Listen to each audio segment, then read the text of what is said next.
If you're a lineman in charge of keeping the lights on, Grainger understands that you go to great lengths, and sometimes heights, to ensure the power is always flowing.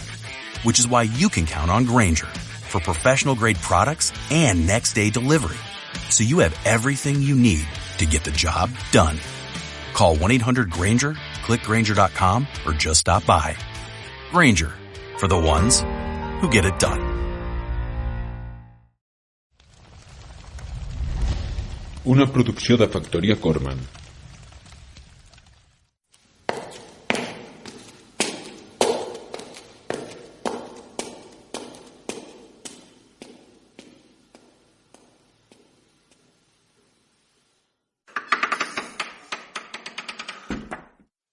Senyors, vivim en una època que hi ha una mena d'homes, una mena de gent, que se'n diuen maleïts malparits, que entenen de tot. Jaume Fibla, Jacint Casademont.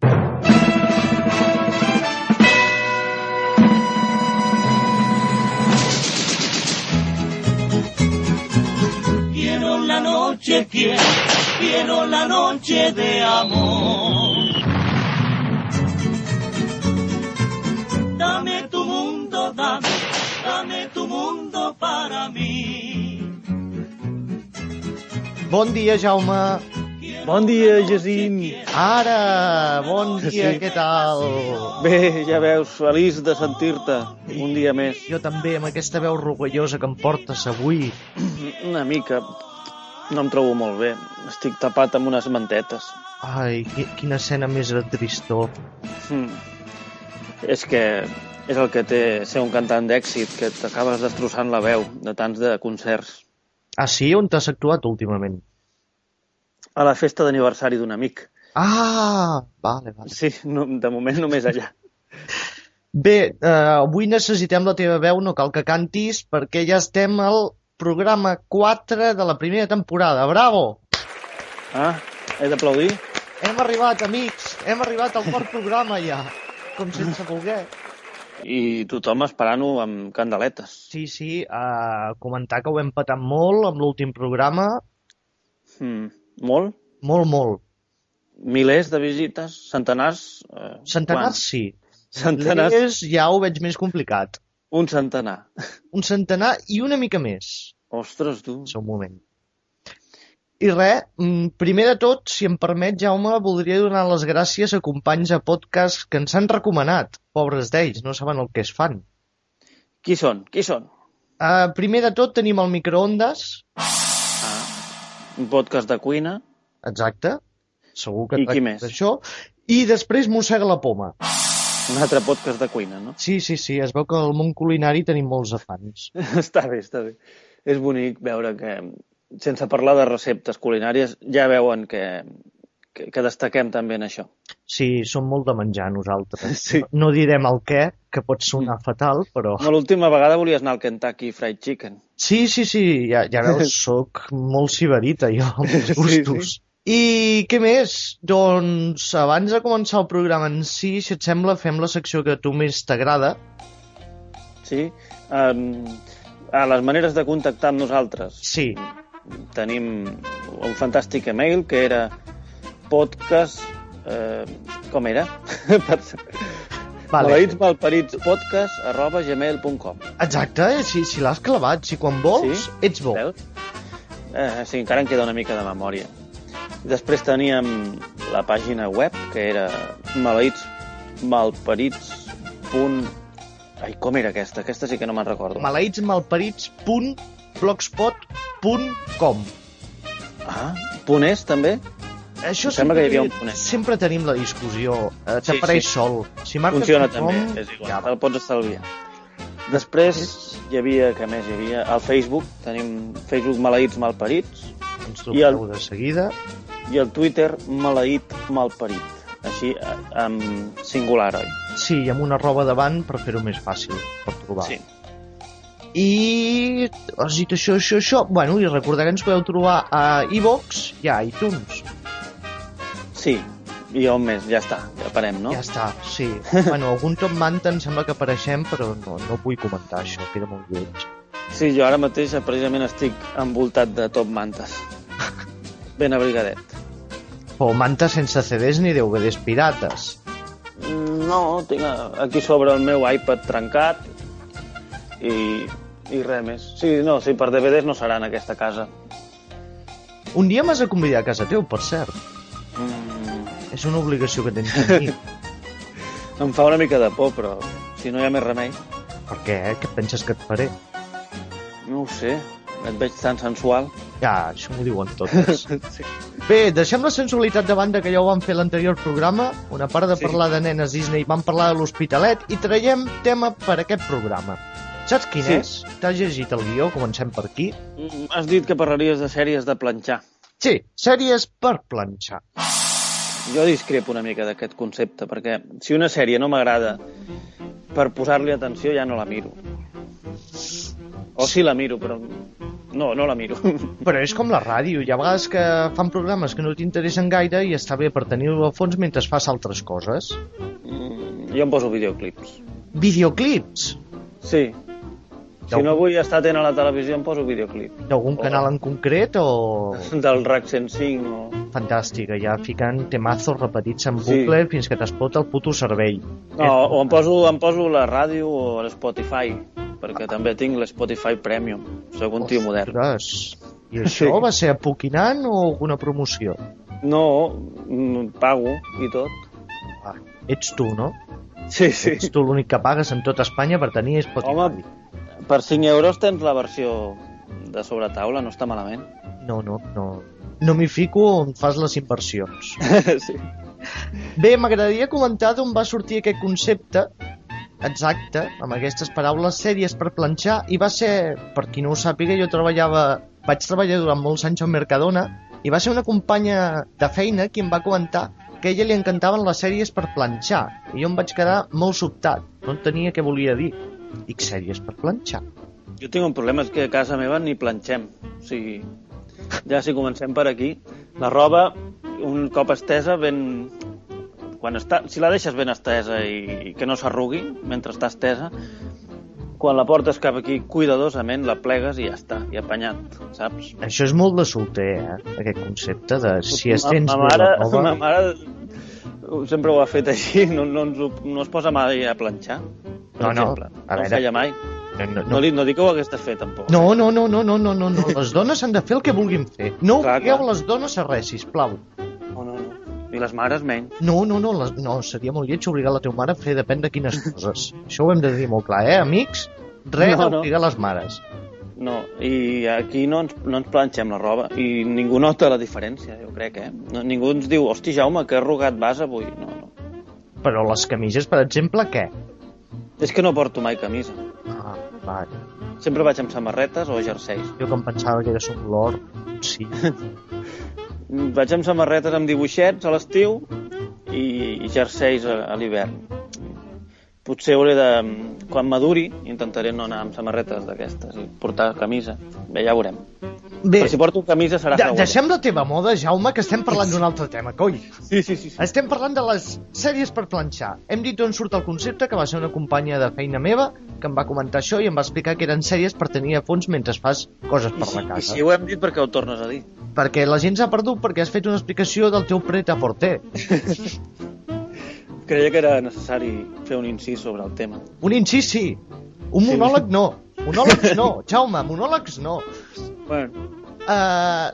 Jo el que he fet ha sigut ficar una sèrie de regles per definir què és una sèrie per planxar i què no. Per exemple, primera regla, que no valgui la pena prestar-lis plena atenció per seguir el fil narratiu. I estem d'acord?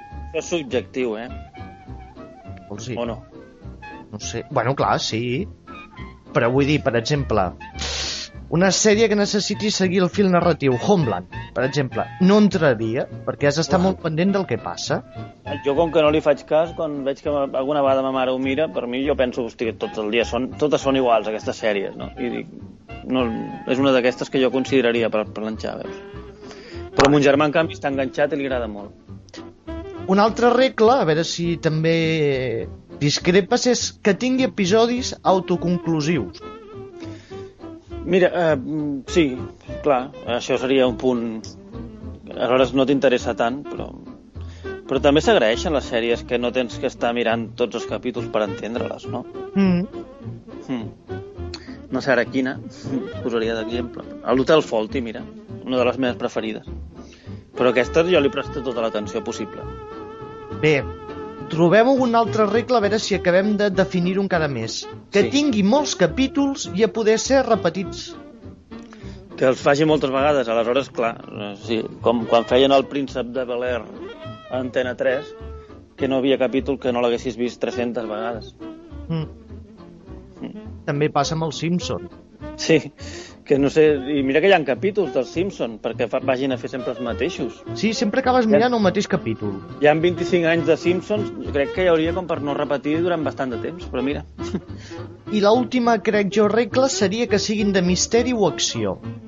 Sí, això sí, per exemple, jo diria ara de memòria Castle, que està ara actual, encara que també té una subtrama que va seguint, però molt insignificant.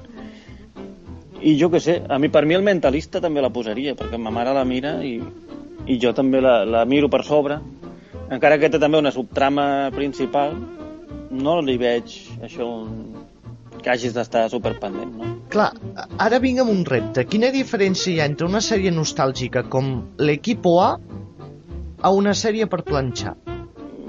Home, l'Equipo A també podria ser d'aquest tipus, no? Perquè eren autoconclusius sempre. Sí, però hem dit 4 regles i no sé, per mi, no sé definir-ho del tot, però és diferent les sèries nostàlgiques com l'Equipo A, MacGyver i tot això, a sèries per planxar. Però són nostàlgiques ara perquè han passat 30 anys. Però sí, clar, toca't els sous. En el seu dia no eren pas nostàlgiques, ja eren per planxar. Vols dir? Jo crec que sí. A quina hora s'emetien originalment? Encara que aleshores eren molt més trepidants per nosaltres. Veies a l'Equipo A i tu passaves teta. Ara ja t'has acostumat a tot, ja, no? Sí, una mica ja ho hem vist tot. El que jo he triat com a marca distintiva de les sèries per planxar és que hi ha una cadena a Catalunya especialitzada en sèries per planxar, que és 8TV, del grup Godó. Ah, sí, que, home, Hércules Poirot i tot això també. I la senyora Marple, no, ara no me'n recordo quines més. El Sherlock Holmes, que era molt bona. Bueno, i 2 exemples que explicarem que són Si ha escrit un crimen i... Sí, però això ja no ho miro des que tenia 5 anys, perquè... En fi. I l'altre és Walker Texas Ranger, que són 2 sèries per planxar completament. Sí, he vist alguns capítols, però no és que sigui un gran fan. Doncs dit això, Jaume, no sé si vols aportar alguna més al concepte de sèries per planxar. De moment et deixaré que ens il·luminis tu. Si veig que se m'acut aquí alguna cosa que necessito que la gent conegui, doncs... Val, doncs començo amb el primer cas de sèries per planxar, que seria Si ha escrit un crimen. Si ha escrit un crimen, sí, és ja la senyora Lansbury aquesta. Que es va crear el 1984, va acabar el 1996 i va comptar amb la friolera de 264 capítols. Del 84 al 96, jo he jurat que havia durat 50 anys més, perquè... En fi... És això, no? Que aquesta... És una sèrie que anava perdent credibilitat a mesura que anaven fent capítols, per el famós tema de que la dona allà on apareixia hi havia una matança. Sí, era una mica gafe. Aquest acudit fa uns anys corria molt. Sí, però és que no ho sé, si volien que la sèrie fos una mica creïble, potser s'haurien d'haver mirat, buscar una manera de que fossin la gent que la cridés per venir a resoldre els casos, no? Bé, si vols abans d'entrar en matèria a la sèrie en si, t'explico d'on va sortir la idea. De la senyora Marple. No. No hi quasi, t'explico. A principis dels 80 la CBS va programar durant 2 diumenges seguits adaptacions de novel·les d'Agatha Christie, pel·lícules que adaptaven a Agatha Christie i van aconseguir molt èxit d'audiència i van dir, cony, això és un mercat a explotar.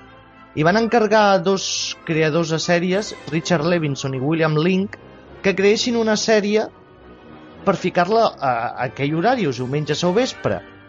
I d'aquí va ser quan van decidir que, per donar-hi credibilitat, fos un escriptor de novel·les d'intriga com Agatha Christie, però que resolia els casos. Sí, es van preocupar de la credibilitat en algun moment. Al principi sí. Al principi sí, després també explicarem com van intentar trencar aquesta barrera de credibilitat i que es mantingués una mica més. Perquè van tenir un petit problema que no hi van comptar al principi. Lo curiós va ser que van triar a l'actriu Angela Lansbury per interpretar el paper protagonista, tot i que en aquella època tampoc era lo coneguda que és ara. Home, per mi sí, perquè era la bruja novata. Sí, però com que era una actriu que només havia fet aquesta pel·lícula i poco más... Home, i El mensajero del miedo, molt bona. Sí, però estem parlant dels 80, havia caigut una mica en l'oblit aquesta actriu. Per mi no, en el meu cor era la bruja novata. El que passa és que feia moltes representacions a Broadway amb molt d'èxit i la senyora s'havia cansat de tant pujar als escenaris i va dir fer una cosa més tranquil·la en un plató de televisió, i així va ser com va sorgir Jessica Fletcher. Va sorgir un mitjó? Sí, va sorgir. M'estic convertint en un paster. No, sí, i una miqueta tardar, a vegades. Ai, Déu meu. Sóc un monstre, sóc el Frankenstein de la ràdio. Sí. Bé, el que et deia és que la gran idea que van tenir va ser que tot s'ambientés en un poble que era Cabot Cove. Sempre passa en aquest poble, no m'havia fixat pas. Sí, això, aquí ve el truco. Al principi tot passava en aquest poble de Nova Anglaterra, que curiosament és la mateixa comarca on vivien Edgar Allan Poe, Lovecraft i Stephen King. Oh. O sigui que hi havia una base cultural. A Maine. Maine, sí. Sí. Bueno, tot cau per allà mateix, Sí. Maine, Vilamalla, l'Hospitalet, Cabo Cop... Sí. Tot el vici mort cau allà. I què? Això, el que volia dir és que allà se suposava que ella tenia amics en el poble i aquests amics li passaven misteris que ella havia de resoldre. Per això et deia que van intentar donar-hi una mica de credibilitat, de que fos gent que ella coneixia i que per això s'implicava, perquè jo no m'imagino que ella arribi mig a Nova York i la cridin a ella per resoldre un cas, perquè no hi coneix ningú, no té credibilitat. No ho sé. Què vols dir, no ho sé? Que sempre es pot buscar la volta per fer que com que han vist que resol diversos casos, pensin que aquesta dona ens pot ajudar perquè té experiència, jo què sé. Ja, però ja saps com pinten els policies a Nova York, que no es creuen a ningú i ho volen fer tot ells sols i tot això. Però aquesta de Castle és una cosa així, com la senyora Fletcher. És un tio també escriptor, també el criden per ajudar, no sé per què està a la policia. Ja, sí, després t'ho explico, que és una de les altres sèries que volem comentar. Ah, sí? També la comentarem? Oh, i tant. Però... La mires tu també? De tant en tant. La meva mare la mira molt i jo a vegades si corro per casa els meus pares la miro al fons. Però aquesta té una guspira així de Hechizo de Luna. És molt... Sí, ens estem adelantant, Jaume. Sí. Contenim-nos. Et vull dir una curiositat que no sé si la sabies. Saps com es diu en anglès si has escrit un crimon? Crimon? Sí, Murder, She Wrote. I saps on surt aquest nom? No. Doncs surt del títol Murder, She Said. Ella dijo asesinato. I què, d'on ve aquest títol? Que és el títol d'una adaptació d'una novel·la d'Agatha Christie que es deia El tren de les 4:50. Carai, la gent deu estar aquí amb la pell de gallina amb aquesta informació. No us toqueu, amics, només és informació. No us dono la imatge d'Angela Lansbury per trencar-vos aquest somni que acabeu de tenir tot humit. Sí. La sèrie penseu, bueno, tampoc n'hi ha per tant amb aquesta sèrie.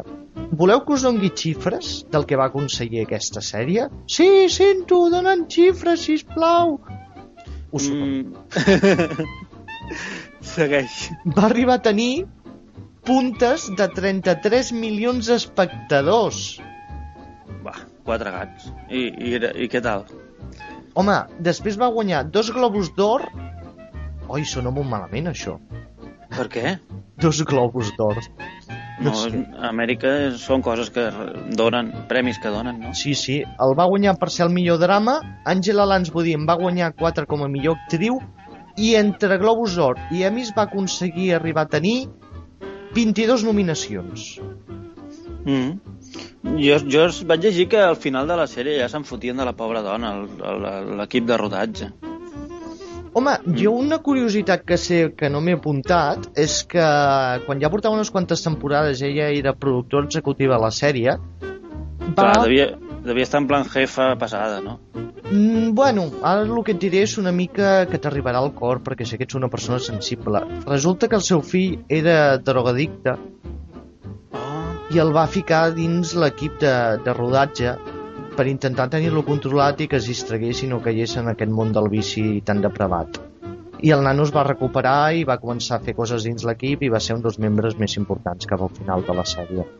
Un dels que el tenia el membre més gros, doncs. Exacte, tenia un pollon i anava pel rodatge ensenyant el seu pollon i deia, mireu quin membre sóc. Sí. Això ens fa el cor profundament, amics. Sí. En fi, perdoneu-me que faci aquesta mena de bromes grolleres. Si esteu escoltant això amb criatures, digueu-lis que no és el camí a seguir. No sé, Jaume, et voldria demanar si te'n recordes algun episodi, alguna trama, algun moment que et deixés marcat d'aquesta sèrie. És que no eren tots iguals. Sí, però hem d'allargar perquè ens queden uns minuts per arribar a la següent sèrie. Ah, sí? Doncs és que aquesta dona... No recordo amb especial emoció ni amb especial amor cap dels capítols, encara que els mirava quan era petit, amb l'àvia i tal. Bueno, però, per exemple, podem destacar que va haver-hi referències a Sherlock Holmes. A Sherlock Holmes? Ah, sí, ni idea, Veus? És que no me l'he repassada com tu, que t'has mirat les primeres 4 temporades per poder fer el podcast amb serietat. Bé, més que res perquè el primer capítol era Alguien mató a Sherlock Holmes. No pot ser, Sherlock Holmes no. Però en Sherlock Holmes el maten i torna. Ja, però el primer capítol es deia així. Mira, era com un altre homenatge a aquesta sèrie al món del misteri. Però anem a lo important. Aquesta dona portava perruca o era el seu cabell? Doncs no ho sé. Això hauríem de fer una investigació encara més profunda. Sí. No ho sé. Doncs, com que veig que tampoc dona de més, la pobra no sèrie... gaire, és que no sé què vols estirar aquí. Què vols que estiri? Segurament hi ha d'haver-hi anècdotes entranyables, però no ens hem documentat prou, no? Clar, saps quin era el problema? Que aquella època no existia internet. Ah, i has buscat anècdotes i no les has trobat? No n'hi ha gaires. L'única anècdota que et puc dir és que en un principi aquesta sèrie no tenia que ser sobre un escriptor de novel·les de misteri. Tenia que ser una adaptació dels llibres d'Ellery Queen, que no sé si saps què són. Ui, aquest m'agradava molt, la sèrie, en el seu dia. Pues se'n va anar a l'aigua. Bé, era un tio mulleres, investigador. Sí. Però van fer una sèrie. Sí, però se'n va anar a l'aigua i van dir, i ara què fem? Li van encarregar, tornem a fer una sèrie de misteri i van dir, bueno, com que sabem el que ha fallat amb Ellery Queen, ara ho fem bé amb si ha escrit un crimen. A mi, Ellery Queen, els capítols que vaig veure em feien molta gràcia perquè tenia un sentit de l'humor especial. Doncs Amèrica no tenen el teu sentit de l'humor. No saben gaudir com tu. Evidentment. Però per gaudir, ara arriba una sèrie que us ha marcat a tots, amics, que sé que us va deixar frapats, que és Walker Texas Ranger.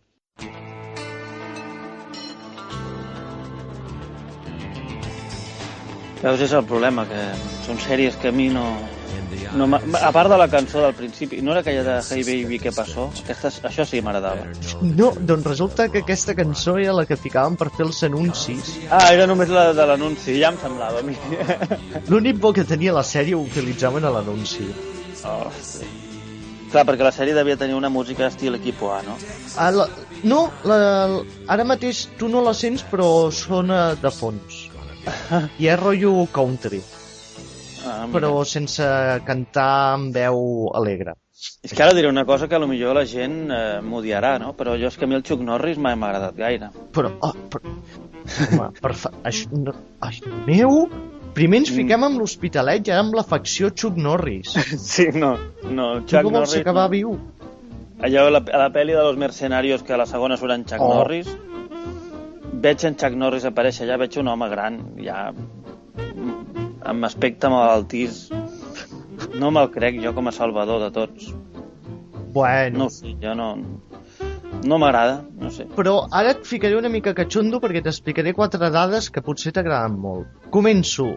Les sèries de la CBS es va emetre del 93 al 2011 i es van fer 203 capítols. Del Walker? De Walker Texas Ranger. Pues un hagués dit, no gaires, s'ha escrit un crimen, quants eren? 240? 260 i pico. No, són gairebé si acosta i no dóna la sensació que fos tan llarga. Ja, no sé, potser l'han programat millor i tot. Sí, potser. Que una cosa a destacar, les 2 sèries que hem comentat són de la CBS. O sigui, CBS és especialista en fer sèries per planxar. Mira, tot això que... Bueno, deuen tenir el seu públic de gent gran o iaies i mira. No, perquè estan arrugats els iaios i això són sèries per planxar. Hola, amics. Per fer una broma bona. Pel que he flipat molt és que saps qui va ser el primer desenvolupador de la sèrie? A veure si et sona el nom. Michael Straczynski. Hosti, és un escriptor de còmics, no? Guionista de còmics de Spider-Man, per exemple, i el creador de Babylon 5. Hosti, tu. No l'he vist a Babylon 5, a part d'algun capítol solto. Sí. Però, en fi. Però... És que és com encara més nerd que Star Trek, i clar. Però com pots acabar fent Walker Texas Ranger quan has fet Babylon 5? És que no té res a veure una cosa amb l'altra. Els diners, amic. En una parlaven sobre la pau i aquest com repartia hòsties. No, jo crec que era un tio pacifista que anava intentant arreglar la vida, no? També. Bueno. Almenys això sí que ho tenia bé. Vaig veure un capítol que és... Mira, ara recordo un capítol del Walker que es dedicava a salvar espaldes mojades d'aquests. I s'infiltrava... Feia veure que era com mexicà i s'infiltrava en un ranxo d'esclavistes que feien servir els espaldes mojades com a una mena de treball forçat. Ai, defineixo bé perquè pot sonar molt malament, això. No, que els tenien allà en un granero. Com es diu granero? Graner? Sí, graner, deu ser. Sí? Doncs... I això, i els feien treballar al camp mentre els anaven hostiant. Amb cadenes i tot. I en Chuck Norris ho llibera tot. És l'únic capítol que m'ha agradat. Jo tinc un capítol que em va marcar de Walker Texas Ranger, que era la sèrie quan va començar, també de l'època que tenia molt d'èxit Expediente X. I algun brillant productor va dir, per què no introduïm extraterrestres a Walker Texas Ranger? No, si no tenia un gustet com així de sèries de les d'abans de l'Equipo A i tal. Sí, de les de més abans, vull dir. Sí, perquè a sobre fixem-nos que no utilitzava armes. Ah, no? No. Ara no caic jo en això. En Walker Texas Ranger no utilitza cap puta arma. Ho fa tot amb la seva patada voladora giratòria.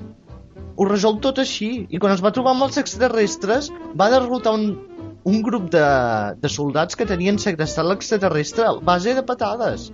Contra un exèrcit. Ell defensa els extraterrestres. Clar. Oh. Ell és intergalàctic. És un guardià de l'univers. Ostres, tu. Jo crec que els aliens venen aquí... Si venen, vindran a menjar-nos. No crec que els haguem de defensar. Bé, no ho sé, era una broma. Potser sí, És una visió molt positiva d'aquest món. Un altre dels creadors... Així està el món. Un altre dels creadors que va intervenir a la sèrie, saps qui és? Que aquí també fliparem. No ho sé... Paul Haggis. Paul Haggis? Qui és aquest? És el director i guionista de la pel·lícula Crash.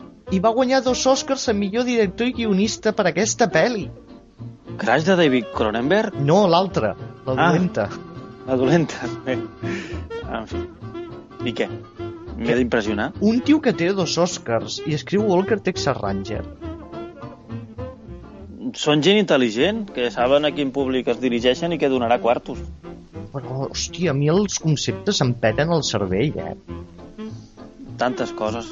A ver, imagina que aquest tio va a buscar feina, en Paul Haggis, y digo, bueno, a ver, tu currículum.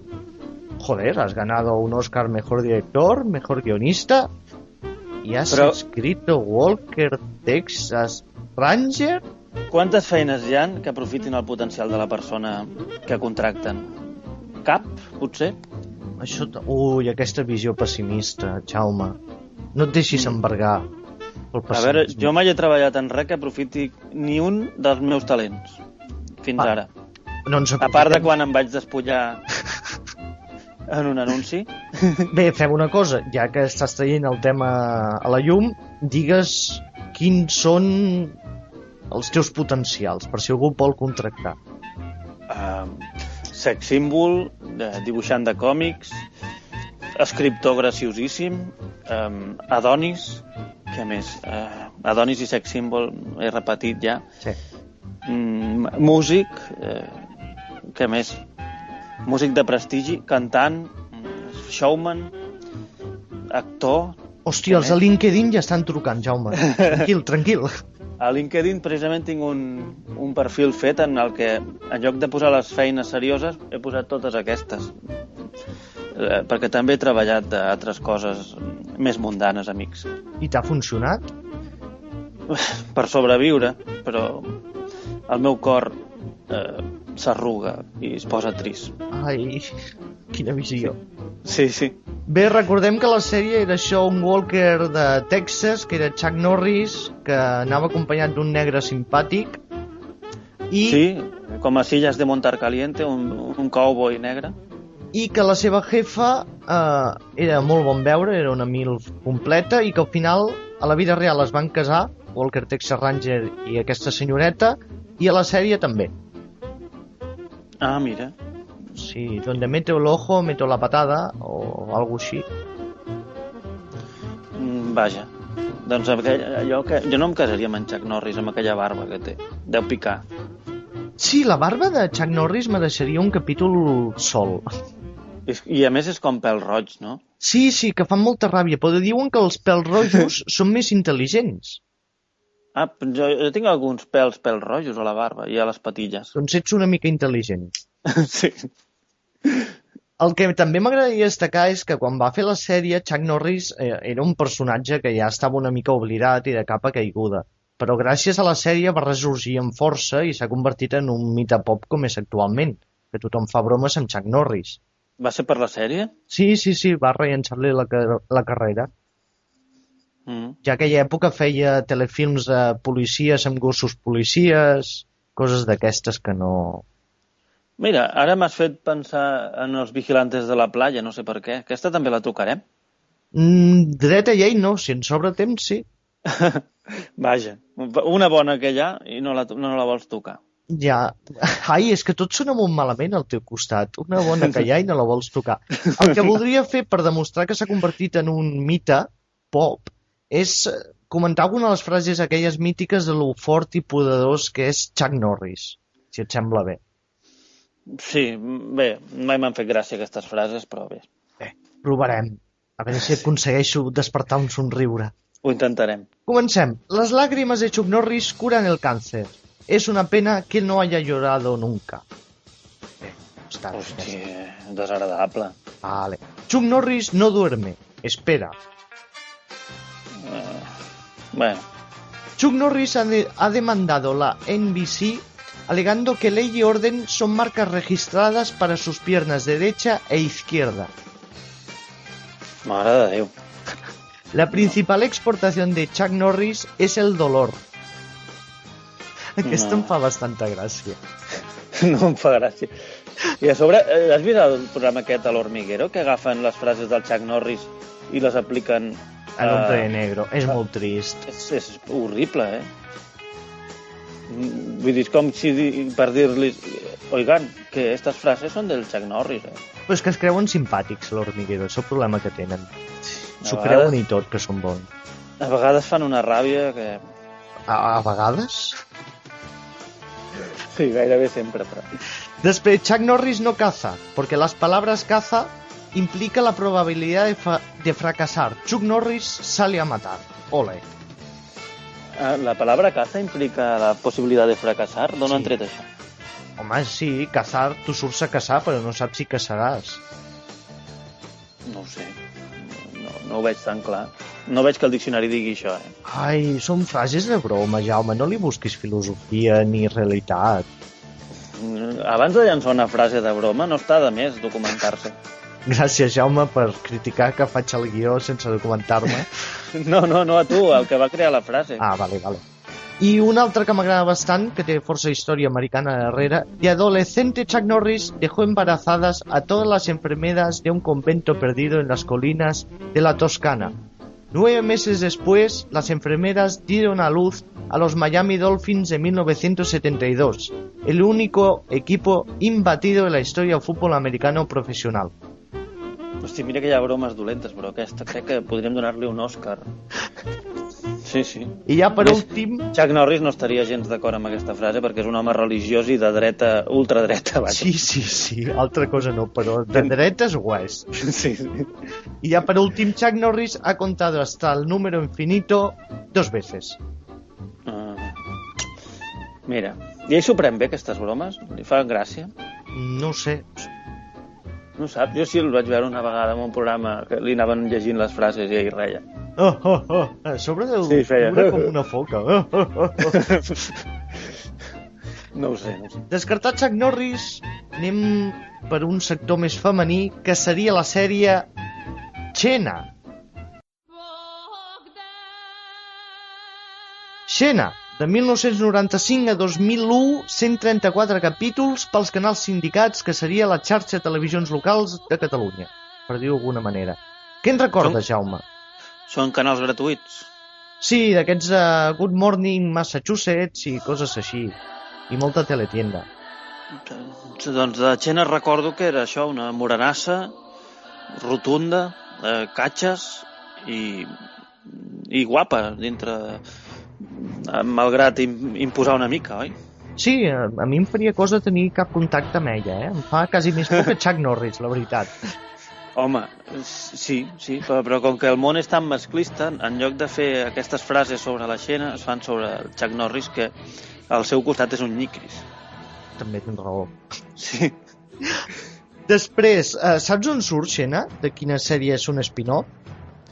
Oh, un spin-off de l'Hèrcules, de l'Hèrcules, oi? Sí, i Hèrcules saps qui la va crear, no? En Sam Raimi. Ahí està. I suposo que algú més, no crec que ho fes ell sol. Va ser la primera aventura que va tenir fent televisió Sam Raimi, produint una sèrie de televisió. Ja quan volia fer pasta sense compassió. Sí, va dir, Candyman ni polla, hago televisión para abuelos. Candyman no, Darman, no? Ai, això, Darman. Sempre confon Candyman i Darman. Home, Darman és bo i en Candyman era un monstre, dolent. I Darman, en canvi, era una espècie d'heroi. Una espècie d'heroi, no sé què dir-te, Una mica basat en el fantasma de l'òpera i companyia, sí. Però lluitava contra els criminals. Sí, però perquè es van fotre amb ell. Sí, és veritat. La dona. I era una mica venjança molt bèstia, hardcore. Bé, el que dèiem, Hèrcules a Sam Raimi, que era una sèrie que adaptava com volia la mitologia grega i tot això, funcionava força bé, però els episodis que va aparèixer Xena com a personatge secundari o invitat van funcionar molt bé i van dir, cony, doncs li donem una sèrie per a ella sola, no? I també sortia en Bruce Campbell com a personatge secundari. No ho diguis. Això ho direm després. Un gran secret. Però aquest no va aconseguir sèrie, veus? També en vull parlar d'això. O sí, em va aconseguir. Algun capítol, no? D'això et vull parlar. Espera't.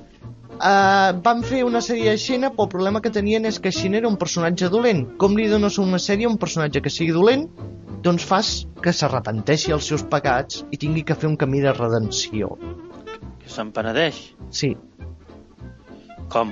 Hi ha un capítol on es veu aquest procés? El primer capítol de la sèrie. Ostres, veus? Els primers sempre són els més bons i me'ls perdo. Pues mira que la van repetir vegades, com per no veure el primer capítol. Però sempre desordenat, no m'enterava mai de... És el problema de les sèries avui dia. Hi ha coses que no entenc. Primer et fan un capítol i després et fan 2 capítols desordenats. I em perdo. No sé ja per on vaig. El House no en tenia res mai. Dic, ara està amb aquesta, ara està amb l'altra, ara no sé què, ara no sé quan. A més que hasta canvia, si és una sèrie llarga, mires 2 capítols seguits, en un sembla super jove, l'altre super vell, Sí. Dius, ha saltat en el temps? És Fringe? Què cony és? Fringe només he vist un parell de capítols, veus? Jo una temporada i mitja i què vols que et digui, a mi no em va acabar de matar gaire. Però tornem en Xena, la sèrie es va gravar a Nova Zelanda i que d'aquí surt la infraestructura necessària que amb el temps va aconseguir que s'hi pogués rodar ja el Hobbit o el Senyor dels Anells. Vols dir els estudis i tot això? Estudis, els tècnics... O sigui, ja hi havia com una cadena de producció ja més professional del que teníem fins al moment. Ah, mira. I per què van anar a fer-ho allà tan lluny? Perquè era més barato.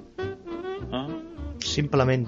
Era més barato, però teníem menys coses amb les que treballar i va tinguer que crear-ho una mica ells. Que tenen treballadors maoris i els van pagant amb un fuet. Sí, i cangurs. Sí. Que xungo. Bé, doncs això, vam fer Xena, que era Xena, que anava acompanyada d'una amiga, fico entre cometes la paraula amiga, que es deia Gabriel. I aquí, si vols, pots explayar explicant-nos la relació aquesta un xic rara que tenien. Era una amistat de molt de tocar-se i ella era... Bé, la Xena ja sabem que era rotunda i catxes i l'altra era més aviat petita. S'estimaven molt, s'abraçaven i una sempre defensava l'altra com si fos el seu príncep blau. Però, en fi, no tinc molt clar cap a on enfocava aquesta amistat més enllà d'això. Després també els hi sortien nòvios. Vull dir... Sí, però era una mica fals quan tenien relacions amb nois. Sí? Sí. Què vols dir? Home, et diré una cosa. La sèrie va començar quan internet començava també a sorgir. I què va passar? Que el moviment de lesbianes dels Estats Units es va sentir molt identificada amb la sèrie. I va ser la primera sèrie que es considerava obertament lesbiana. Ah, sí? Sí, o sigui, popularment se considerava que era una sèrie lesbiana. Però qui ho considerava popularment? La gent... Els joves de Texas i Wisconsin no ho crec que pensessin això, no? Bueno, potser no la miraven perquè deien Dios, son lesbianas, son bolleras, no lo pienso mirar, Dios, faltan tiros. Sí, és veritat. O sigui, les lesbianes ho van agafar com a bandera a la sèrie i popularment a sottovoce es deia que era una sèrie de lesbianes. Gràcies, internet, per donar aquests conceptes amplis de mires i tot això. Però estàs dient que això era dolent o no? Clar, jo no sé si ho pretenien realment els creadors que es pensés que jo era una relació lesbiana. Ho trobes immoral? A mi m'és igual. Pensava que ens ho estaves censurant. No, a mi m'és absolutament igual qui és li, a més recordem que grecs i romans eren uns depravats, o sigui que hi encaixaria perfectament. Tu mateix, sense anar més lluny. Home, però... bueno... Ai, amic, aquí em callo la boca. Sí. Després, el que m'havies comentat que m'agradava i et deixaré que t'explayis és que a la sèrie hi apareixien Ted Raimi i Bruce Campbell, grans amics de Sam Raimi. Explica qui són i la relació que tenen. Ted Raimi era un cosí o alguna així, o el germà, no?, del Sam Raimi. Sí, però no m'ha caigut mai gaire bé i trobo que ho fa fatal tot. Les interpretacions, el careto que té, tot. En canvi, en Bruce Campbell, evidentment, a tots ens fa molta gràcia i ens cau molt bé per haver sigut el protagonista de la trilogia de la possessió infernal. Bé, no sé si trilogia o... Ells no li dirien així, no? Potser. Tenim la possessió infernal... Un pseudo-remake, que és la següent... Sí, que li van posar aquí Terroríficamente Muertos, bonic nom, i la tercera, El Ejército de las Tinieblas, que ells volien fer com una mena de principi nou. Que no sé si ho saps, però Bruce Campbell apareix en totes les pel·lícules de Sam Raimi, amb totes. Ni que sigui un trosset petit. Sí, sempre fa un paperet, encara que sigui molt petit. Recordem que la primera Spider-Man crec que era l'àrbitre del combat de lluita lliure. Sí. En una apareixia siguent el que guarda l'entrada d'un teatre. Ah, sí, a la tercera, em sembla. I a la segona no recordo quin era. Ara no me'n recordo, però sortia fent de cuiner... de cambrer, que l'ajuda a entregar l'anell a la noia. Vale. I hi ha un problema. Però bé. Ja estava grassonet en aquestes pel·lis, eh? Ha perdut una mica la forma física Bastant. que tenia de catxes. I una cosa que m'agradaria ressaltar, que no té gaire a veure, però ho podem enllaçar una mica. Bruce Campbell va protagonitzar una sèrie per la Fox que era Briscoe Country. Briscoe County Junior, molt Sí. bona. A mi m'agradava molt, veus? Aquesta sí que era per planxar, però divertida. Tenia una mica de ciència-ficció, però a l'època de l'Oest. Sí, era steampunk. Steampunk. Sí, allò que és tecnologia actual feta amb vapor, però en aquella època. Doncs sí, m'agradava això. Tenia un rotllet, però em sembla que no va passar d'una temporada o així. Va tenir un èxit força cutre perquè va tenir la mala sort que la Fox va estrenar aquesta sèrie pensant que seria la seva sèrie estrella i quan s'acabava el capítol hi havia Expediente X. I la que va tenir èxit va ser Expediente X i després de la primera temporada es va empatar la sèrie del pobre Bruce Campbell. Que Expediente X també era una mica per planxar, perquè al principi era molt autoconclusiva. Ui, amb això sí que no t'hi pots ficar perquè jo sóc fan sec d'Expediente X. Però va començar que eren capítols així que podies veure independents, també. Sí, després ja es va anar liant la troca i tal, però Sí. hosti, jo considerava que era una sèrie perseguida cabo a rabo. Perquè tu ets un sombat d'això, de les paranormals. Sí, a mi m'agrada molt el tema paranormal, m'intriga. Suposo que vols conèixer més sobre tu mateix i aleshores et documentes, no? D'on has vingut, per què existeix una persona com tu. Sí, ho entenc, per això no et perds el programa de l'Iker Jiménez. Jo em considero un salvador de la humanitat, ho sé. Sí. Amb el meu humor, amics, us portaré un camí que us portarà a la felicitat. Doncs saltem a una sèrie ja bastant més actual i encara en emissió, que també és per planxar, no ho neguem, que és CSI. Hombre, CSI. Sí, és per planxar, però jo, en el meu cas, és una sèrie per dedicar-me a mirar internet mentre la fan. Sí. Perquè la meva mare la mira i jo em poso aquí, vaig mirant. Aixeco el cap de tant en tant si sento que criden, però estic a la meva, no? No planxo, però miro altres coses. Bé, amb aquesta sèrie, com que és bastant recent, hi ha A molta... més que n'hi ha 30.000 i és un rotllo.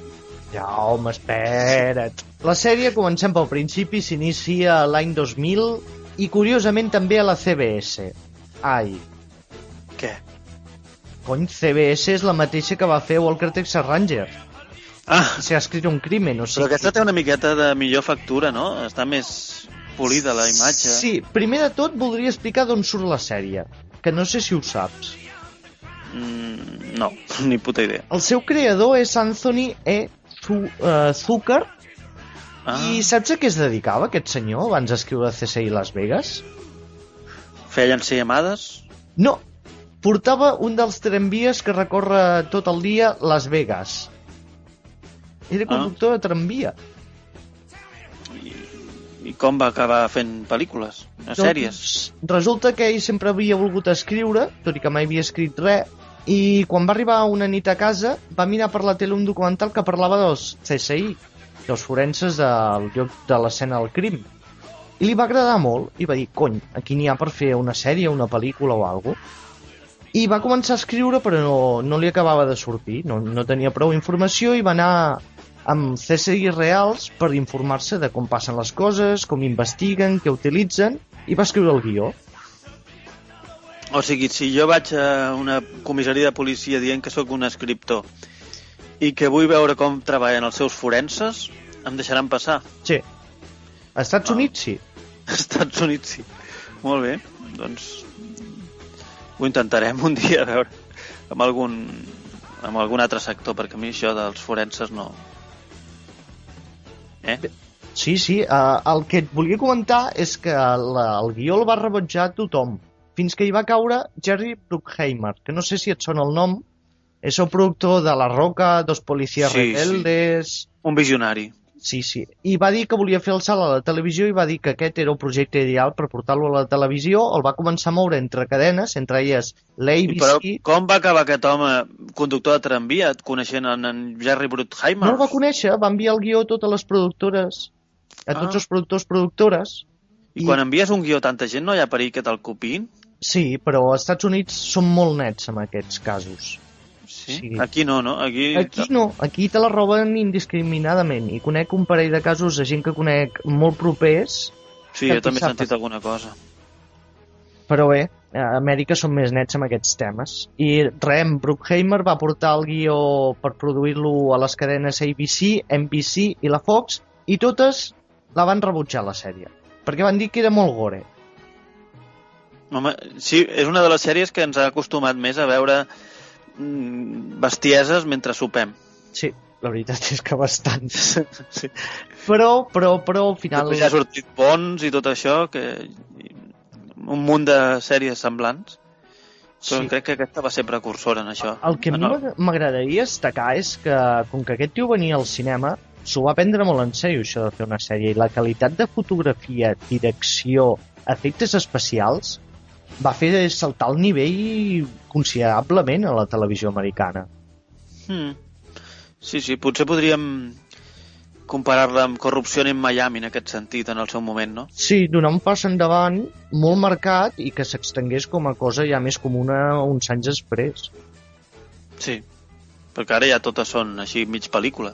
Sí, és que jo us dic, la fotografia que tenen les 3 sèries de CSI és brutal. Sí. I que hi han treballat directors de cine dirigint capítols, entre ells Quentin Tarantino, no? Sí. I d'altres que també són directors que han fet pel·lícules i han acabat fent capítols de CSI, o sigui que xapó per la qualitat de realització. Després la sèrie va entrar al rècord Guinness per gastar-se en una escena de 3 minuts $400,000. Quina escena era? Pues això no m'ho indicava, la veritat. Veus? Sé que hi havia una bullet time d'aquelles de Matrix, però no sé de quin capítol ni de què anava l'escena en concret. I què va ser, per fer-se una fardada? Sí, bueno, era, com que ja tenim èxit i tot això, fem una cosa per passar al rècord Guinness. Mira. I després també m'agradaria destacar que hi ha hagut molts cameos importants com Charlie Sheen, Pau Gasol o Justin Bieber. Ah, sí, en Justin Bieber, que feia una interpretació fantàstica. I que el mataven. És per això, el massacraven. Era un somni, un mite a molts de nosaltres, veure mort en Justin Bieber. A més feia de dolent. Sí. Devia fer tràfic de tazos o una cosa... I ja era conegut a aquella època, oi? Sí. Bueno, clar, no seria un cameo si no fos conegut, la veritat. No. Després, què més em voldria destacar? Que la sèrie ningú apostava per ella i va passar com una mica com Briscoe Country i la van programar darrere del remake del Fugitivo. Ah, que aquest sí que ningú se'n recorda, no? Exacte, la sèrie del Fugitivo, el remake, no va funcionar gens i en canvi CSI va tenir un èxit... Bueno, ja ho coneixeu tots. El que més m'agrada de CSI és les cançons de The Who al principi. La resta ja... Home, en un dels capítols surt Roger Daltrey, que era el líder de la banda The Who. Oita, no era el líder era en Pete Townshend. En Roger Daltrey era el cantant i va que xuta. Però va morir l'altre, o sigui que... No, Pete Townshend està viu. Està viu? Em semblava que estava mort. Encara fan tours, encara toquen. Quin és el que va morir? Va morir en John N. Winslow, el baixista, i va morir en Keith Moon molts anys abans, el bateria. A veure, una mica de cultura general, Perdó, disculpi. Què més destacar? Això, que se n'han fet 2 altres sèries, que són Miami i Nova York, que a Miami em sembla que l'han cancel·lat ja, em sembla que era. Ah, sí? O Nova York? Sé que n'han cancel·lat una, però com que no estic gaire ficat. Perquè ja era massa gasto? No sé, la gent suposo que deu començar a estar cansada ja de CSI. Sí, és que es passen una mica. És que ja només falta CSI Banyoles, saps? A més, em sembla que hi havia algun crossover, algun creuament de sèries amb aquella del casino de Las Vegas, com es deia? Ah, Las Vegas, és que es deia tal qual. Ah, es deia Las Vegas, guaita. Bueno, i això dels crossovers també n'hi va haver-hi amb les mateixes sèries CSI Miami i Nova York. Sí, això sí, totes això era més habitual. Entre elles, i amb Caso Abierto, que també és en Jerry Bruckheimer, també van fer un crossover.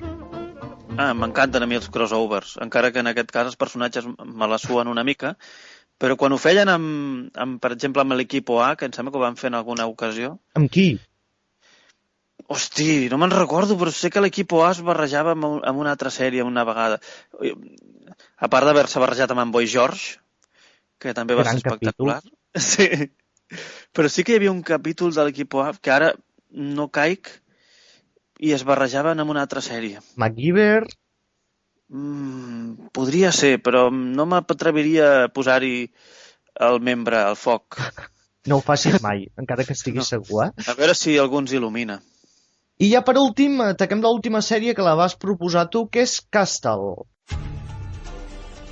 que es va començar a emetre el 2009. Què ens en pots dir? Què en destaques? Digues, de què va? Sembla com si haguessin volgut copiar una fórmula que d'altra banda tampoc són els únics que l'han copiat, que és la d'Hechizo de Luna, de posar-hi una intriga pràcticament autoconclusiva de tipus misteri com la senyora Fletcher, amb un escriptor que investiga també crims i ajuda a la policia, i a la vegada això, una historieta d'amor entre la policia i l'escriptor, així l'escriptor és un graciós, en fi, humor i entreteniment policial. No falla mai. El que m'agradaria destacar és que el personatge de Richard Castle, que és l'escriptor, aconsegueix acompanyar la policia aquesta, que és la Kate Beckett, perquè l'alcalde de Nova York és molt fan de les seves novel·les i li dona permís. Això passa a la sèrie? Sí, es veu el primer capítol. Ai, malament... És que els primers capítols sempre me'ls perdo. Padre, molt malament. No, i després dic, aquest com has arribat aquí? No, clar, en fi. Per cert, saps qui és el creador de la sèrie? No ho sé. Rajoy? No, quasi. Andrew Marlowe, que és l'autor dels guions de Air Force One, End of the Days de Schwarzenegger i Hollow Man. Hollow Man, aquesta quina era? El hombre sin sombra. No caic. De Paul Verhoeven, l'home invisible de Paul Verhoeven. Ah, sí, estava bé. Fins a cert punt estava bé, fins que la caguen amb el final, però bé. Sí, ja quan tots són efectes especials, al final és bastant cansino. Però bé, la pel·li en si és força recomanable. I el que m'agradaria destacar a la sèrie és com l'actriu va aconseguir el paper, perquè van fer un càsting, el productor de la sèrie, amb diferents actrius, i ella quan va arribar allà va veure que portava la camisa molt llarga i que quedava molt lleig. I a la sala d'espera va decidir... Es va treure la camisa i paper per tu. No. Va decidir retallar-se amb unes tisores la camisa i per allà passava l'actor protagonista, que és en Nathan Fillion. I li va dir, vols que assagem junts el paper per així tenir més oportunitats a quedar al càsting? I ella va dir, no, millor m'ajudes a tallar la camisa. La química que van tenir ells dos, quan ho va veure el productor que es tallaven la camisa, li va agradar i la va fer automàticament. Ai, quina anècdota tan bonica. Mira, m'has animat el dia ja. I que és fàcil animar-te el dia, doncs sí. El problema és teu. Estava a punt d'anar a tirar-me al mar i nedar cap a l'horitzó, però m'has salvat.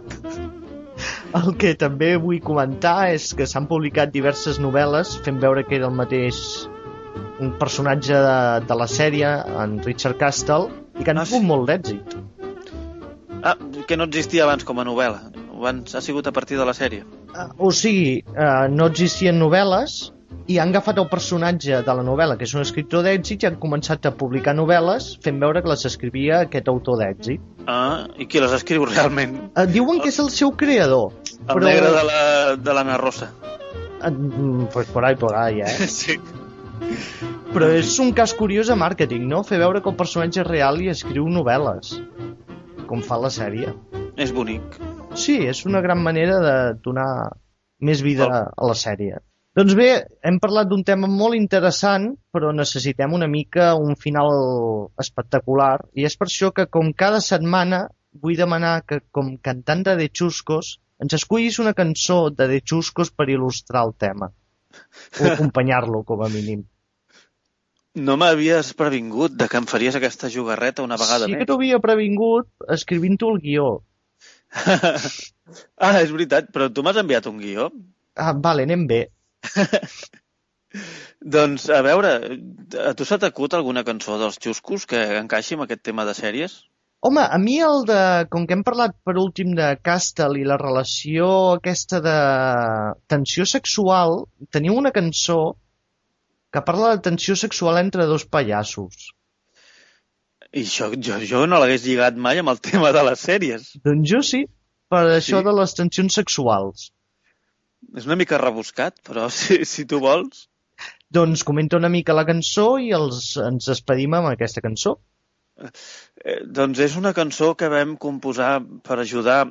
en fi, simplement perquè vam veure que el col·lectiu dels pallassos i el dels futbolistes els costava una mica de sortir de l'armari perquè no veiem masses casos de pallassos, no sé, declarant obertament el seu amor per un altre pallasso, i per això vam fer aquesta cançó per ajudar-los, no? Una miqueta a sortir del seu claustre armaril. Doncs Jaume, dit això, hem d'anar acabant el programa, si vols despedir a l'audiència.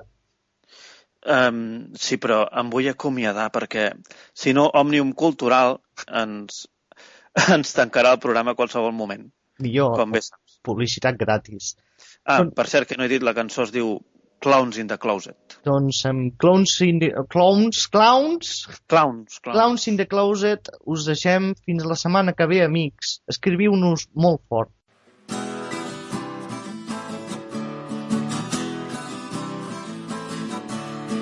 Hace mucho tiempo que le quiero besar, hace mucho tiempo que le quiero tocar, pero está muy lejos, no sé cómo llegar. Me subió a metro, no sé dónde bajar. Eres mi amigo, pero quiero algo más. Dame un besito, no te hagas de rogar. Suéltate los pelos y déjate llevar. Tengo una cosita que te va a gustar. Clowns in the closet, let's go. Clowns in the closet, let's go. Clowns in the closet, let's go. Ya hace mucho tiempo que me viene detrás. Me ha llamado al móvil, no sé pa' qué será. Ay, ay, ay, ay, ay, ay, ay, ay, ay, ay, ay. Me ha tocado el chirulo, no sé lo que querrá. No me lo pensaba que esto iba a pasar. Me siento muy raro, quiero experimentar. Ponme un cubatilla que me quiero entonar. Toca mi bochina una y otra vez más.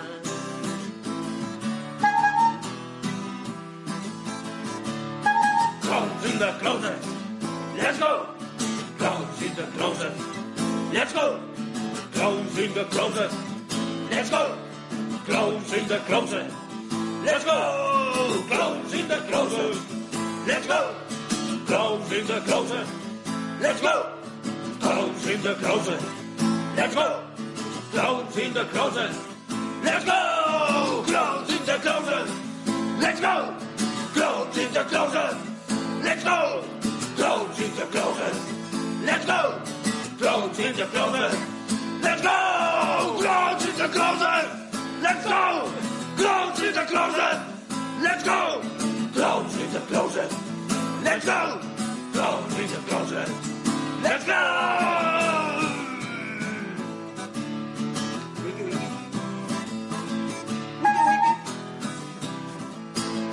Wiki wiki.